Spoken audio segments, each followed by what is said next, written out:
Alors, il faut éviter le frottement. Donc, chez moi, Meïté Lassana est un inventeur ivoirien. C'est le père de la pompe Sauvema universelle à grande profondeur. C'est une pompe hydraulique villageoise qui diffère des autres de par sa conception même. Sa technologie d'extraction de l'eau des nappes souterraines à partir des pompes à motricité humaine est une innovation. La technologie d'extraction de l'eau des nappes souterraines à partir des pompes à motricité humaine sont partis toujours par des systèmes d'aspiration, de frottement de deux corps.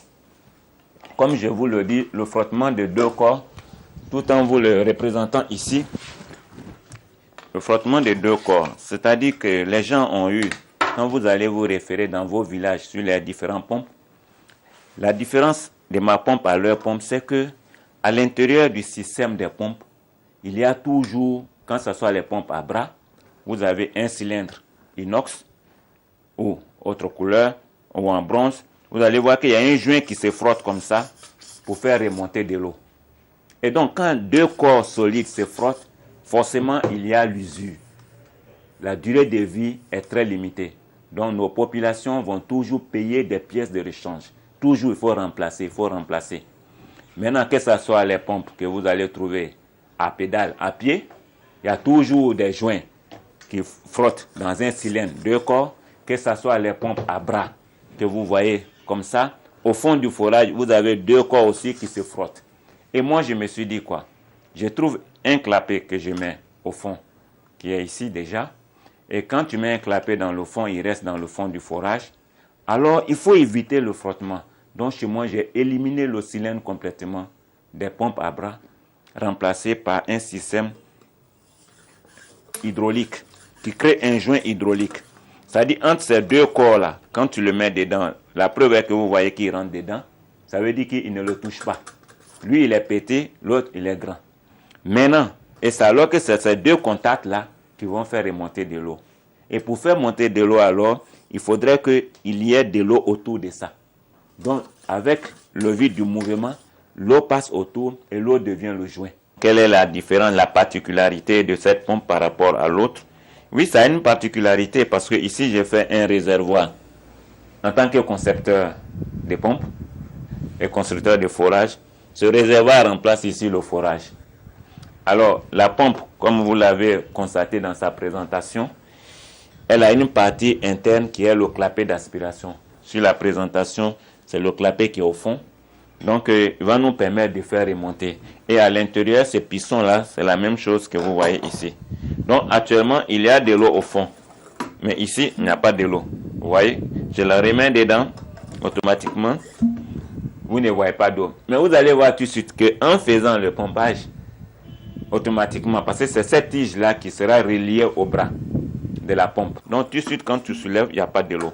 Quand tu soulèves, il n'y a pas de l'eau. Bon, d'autres vont me poser la question, mais comment toi, tu peux créer une synergie, un joint? Il n'y a pas de joint sur ton piston. Il est nu. Comme vous le constatez ici, le piston est complètement nu. Et ici, c'est un tuyau qui est vide. Vous voyez, il n'y a pas de l'eau non plus. Je le mets jusqu'à fond. Ça y est là. Ça touche actuellement le clapet, mais il n'y a pas de l'eau. Mais il y a de l'eau qui va remonter à partir de ces mouvements. Et vous allez voir que le joint hydraulique va se créer. Et vous allez voir que tout de suite, moi, je vais faire remonter de l'eau. Automatiquement, vous voyez, il y a de l'eau qui se fait sentir. Vous allez voir l'eau qui va sortir. Voilà l'eau qui ressort. Et voilà comment les quantités, le tuyau revient plein. L'eau ressort ici. Et vous allez voir le piston avec l'eau. Le voici ici. Vous voyez? Il sort de l'eau. Et toute cette eau se déverse dehors. Donc, le joint, comme on l'a dit, le piston a une rotule à l'intérieur. Et la rotule fait qu'il est tout à fait droit. Donc, il ne peut pas se tordre, toucher un côté et l'autre côté. Non.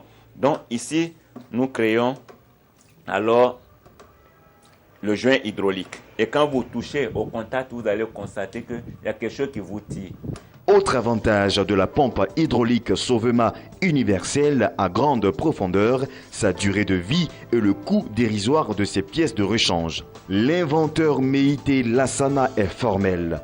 Pour un pays comme la Côte d'Ivoire qui dispose de 22 000 points d'eau, donc autant de pompes à installer et surtout à réparer, son invention est la bienvenue. Lorsque ce piston qui est descendu, on veut remplacer où il y a un joint au fond du clapet, alors nous allons aller chercher le joint à 80 mètres de profondeur. Aller chercher à avoir le clapet qui retient l'eau en bas, qui fait que l'eau reste toujours en surface, l'eau ne descend pas. Donc ce clapet, si je l'enlève tout de suite, vous allez voir que cette eau que vous voyez ici, là, va commencer à descendre tout de suite. C'est pour aller remplacer la deuxième pièce. Parce que je vous ai dit qu'on a une pièce de 3 000 francs et on a au maximum 5 000 pour 2 ans minimum, sinon 5 ans. On a une autre pièce aussi de 2 ans minimum, sinon 5 ans, qui coûte 2 000 francs. Alors c'est cette pièce-là qui peut se gâter dans mon invention. Nous allons aller à la recherche de cette pièce-là pour éviter, et vous allez voir que l'eau ne va plus remonter. Donc on redescend la tringue. Quand on descend la tringue, on va aller chercher quelque part là-bas la pièce. Donc cette pièce, elle est en dessous. Et il suffit de faire tic, vous allez voir que la pièce va décoller. C'est comme si on a emboîté une pièce. Elle a décollé, vous allez voir ce qui vient. Voilà. Voilà l'invention, la partie, les 2 parties essentielles dont le piston, ici qui crée le joint hydraulique, le clapet des pieds que vous voyez au fond, ici que je vais soulever, qui est la pièce maîtresse qui retient de l'eau en bas et qui laisse l'eau remonter et qui ferme l'eau lorsque l'eau est déjà en haut. Ça ne peut plus descendre. Quand on pompe descendre encore, remonter, automatiquement on aspire. Mais quand ça veut descendre, lui, il bloque. On aspire, quand ça veut descendre, il bloque. Maintenant, on trouve qu'il y a du sable qui est rentré à côté de ce clapet ou c'est gâté après 2 ans.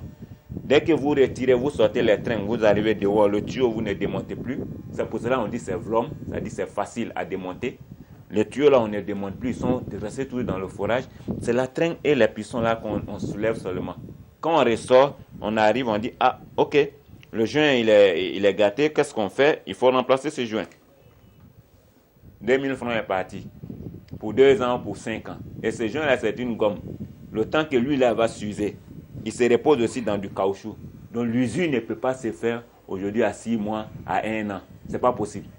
Donc il faut laisser ce joint là, tu le remplaces, tu viens, tu refais comme vous l'avez constaté, avec une seule main. J'ai fini de placer ma technologie. C'est fini. Et je redescends encore. Je viens ici, je le descends. Vous allez voir, il a un système conique ici, une conicité. Ça va venir s'emboîter dans une pièce maîtresse en bas. Vous le descendez, descendez. Vous le descendez. Vous voyez, ici là, comme je vous l'ai dit, il n'y a plus d'eau. Tout l'eau est partie. Vous voyez, l'eau ne vient plus. Donc l'eau est partie parce que l'eau est restée en bas dans le forage à son niveau initial du forage. Donc c'est parti. Alors vous le descendez, vous arrivez, vous déposez. Quand vous déposez, vous appuyez légèrement, clic, il se loge dans sa cage. Ok, il est logé dans sa cage. Alors le fait qu'il est logé dans sa cage, alors il faut le retirer. Et l'autre aussi, la partie piston, lui il est resté. Donc maintenant là, vous allez voir que le piston est sorti seul et le clapet des pieds, comme on l'appelle, est resté dans son clapet. Il n'y a plus de l'eau. L'eau lui est restée toujours en bas, donc il n'y a pas l'eau. Mais je vais aspirer pour faire sortir l'eau. Voir si réellement la technologie est correcte, l'eau va remonter. L'eau va remonter avec mon pompage qui va me permettre de faire remonter l'eau encore. Et automatiquement, vous allez constater qu'il y a quelque chose qui vous tire. Il y a une synergie. Ça commence à me tirer. Le joint hydraulique est en train de faire son travail. Ok, voilà l'eau qui remonte. Enfin, le montage de la pompe est terminé. Malgré les innovations de la pompe hydraulique villageoise Sauvema universelle à grande profondeur, l'inventeur Meïté Lassana compte sur un appui fort des pouvoirs publics ivoiriens pour la promotion de son invention. Il faut dire que ça fait plusieurs années, plus de 20 ans, que je suis en train de me battre avec mes équipes pour faire notre place sur le terrain. Mais laquelle place nous recherchons? La place de la réduction, de l'approche du réseau de distribution à nos villages, à nos communautés villageoises et la recherche de la réduction du coût d'entretien des pompes, surtout le coût d'entretien des pompes. Et par conséquent, nous avons besoin du soutien de nos autorités, surtout du gouvernement, de nos ministères de tutelle. Nous ne demandons pas aujourd'hui de nous verser de l'argent pour de l'argent, mais qu'on nous facilite l'acquisition des marchés dont nous partons à la compétition. Et parallèlement à ça, j'ai eu des investissements privés, dont une cinquantaine de ces pompes-là, de mes pompes inventées sont installées. Vous allez à Toulepleu, vous allez à Danané, vous allez à Zonyen. Nous avons installé des pompes au Sénégal, en Centrafrique, pour les mêmes pompes, la nouvelle pompe universelle. Donc, ce que je pouvais leur demander, après tout ce passage d'explication, je pourrais solliciter la tutelle,